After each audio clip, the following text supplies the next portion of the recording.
প্রতিটা বাগানেই লেখা থাকে ফুল ছেঁড়া নিষেধ। যদি ভালোবাসায়ও লেখা থাকতো মন ভাঙা নিষেধ, তাহলে পৃথিবীটা অনেক সুন্দর হতো। বন্ধুরা, যারা মন ভাঙেন, আপনারা হয়তো জানেনই না মন ভাঙা আর মসজিদ ভাঙা সমান অপরাধ। বুঝতে পেরেছেন কি? ভালোবাসাতেও লেখা আছে মন ভাঙা নিষেধ। আপনার শরীরে নানা সমস্যা, সুগার বেশি, হার্টের সমস্যা, অ্যালার্জির সমস্যা, আপনাকে ডাক্তার অতিরিক্ত শুয়ে বসে থাকা নিষেধ করেছেন এবং গরুর মাংস খেতেও নিষেধ করেছেন। আপনি ডাক্তারের সব কথাই শুনছেন, গরুর মাংসও খান না, কিন্তু আমাদের রব আমাদের কোরআনে হারাম কাজ করতে নিষেধ করেছেন, মিথ্যা বলতে নিষেধ করেছেন, হক নষ্ট করতে নিষেধ করেছেন, এমনকি সুদ খাওয়া, ঘুষ খাওয়া ছাড়াও অনেক কিছুই নিষেধ করেছেন। কিন্তু রবের সেই নিষেধ তো আপনি শোনেন না। আমরা শুধু মুখেই বলি কালো জগতের আলো, বাস্তবে কালো জিনিসের কদর কাব্য উপন্যাসেই মানাই। কালো সে হোক কোনো বস্তু, হোক না সে মানুষ। যে লেখক লেখে, যে কবি লেখে, সেও সৌন্দর্যের প্রেমেই পাগল, সেও জীবনে একটি সুন্দর মেয়েই খোঁজে। আফসোস, শুধু আমরা মুখেই বলি কালো, সে তো জগতের আলো।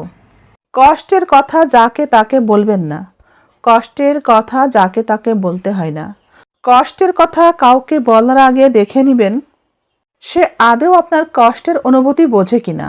যাকে তাকে কষ্টের কথা বলবেন না, তাতে মর্যাদা ক্ষুণ্ণ হয়। কাছের মানুষ তো কষ্ট দেয়, কি বলেন? কাছের মানুষ কষ্ট দেয়, কষ্ট লাগার থেকে তখন অবাক লাগেই বেশি। বারবার শুধু এতটুকুই মনে হয়, কি করে পারলো সেটা? তুমি এত দিনেও আমার হওনি, তাতে কোনো দুঃখ নাই, কিন্তু শুধুই আক্ষেপ, আমি বোঝাতে পারিনি তোমাকে কতটা ভালোবাসি। যদি আপনি আপনার কাছের বন্ধু, কাছের আত্মীয়দের জঘন্য আচরণ দেখতে না চান, কখনো তাদের কাছে আসবেন না, কেননা মানুষ দূর থেকেই সুন্দর, কাছ থেকে অতি জঘন্য। তাই নামে মাত্র আত্মীয়, নামে মাত্র বন্ধুদের কাছ থেকে দূরে থাকাই ভালো। পরিবারের বিরুদ্ধে গিয়ে কখনো বাহিরের কোনো মানুষকে ভালোবাসতে যাবেন না। পরিবারের বিরুদ্ধে গিয়ে বাহিরের মানুষকে ভালোবেসেও দেখেছি, পর কখনো আপন হয় না। বোঝাতে পেরেছি? পর পরই থাকে, পর কখনো আপন হয় না।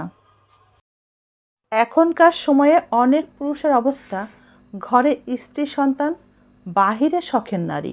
কিছুদিন যাওয়ার পর সেই শখের নারী তার স্বার্থ না পেলে পুরুষটির সাথে বেইমানি করে তাকে আঘাত করে কষ্ট দিচ্ছে। সেই আঘাত সহ্য করতে না পেরে পুরুষটি অসুস্থ হয়ে সেবা নিতে ঘরের স্ত্রীর কাছেই ফিরছে।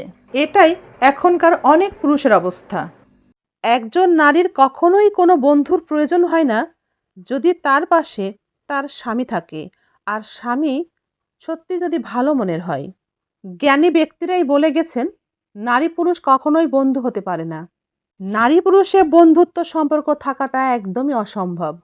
নারী পুরুষ কখনোই বন্ধু হতে পারে না, প্রেমে তারা পড়বেই, হোক সেটা সময়ের ব্যবধানে অথবা ভালোবাসার টানে।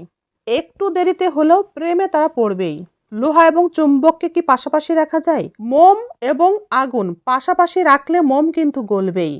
তাই নারী এবং পুরুষ পাশাপাশি থাকলেই প্রেমে কিন্তু পড়বেই। ঠিক আছে, আমি তো তোমার যোগ্য নই, কিন্তু দেখো আবার যাদেরকে তুমি যোগ্য মনে করো তারা তোমাকে আবার না ঠকায়। সত্যি আমি তোমার যোগ্য নই, আমি তোমার যোগ্য ছিলাম না। বদনাম করো আর সুনাম করো, স্বভাব তো আছে একটাই, অন্যের খাও আর নিজের গীত গাও। কিছু মানুষের স্বভাব ওই গিরগিটির মতো, তারা কখন যে রং বদলাবে তা ধরা যাবে না। সামনে এলেই তারা ভীষণ আপন সাজে, কিন্তু চোখের আড়ালে গেলেই তারা সমালোচনা শুরু তো করবেই।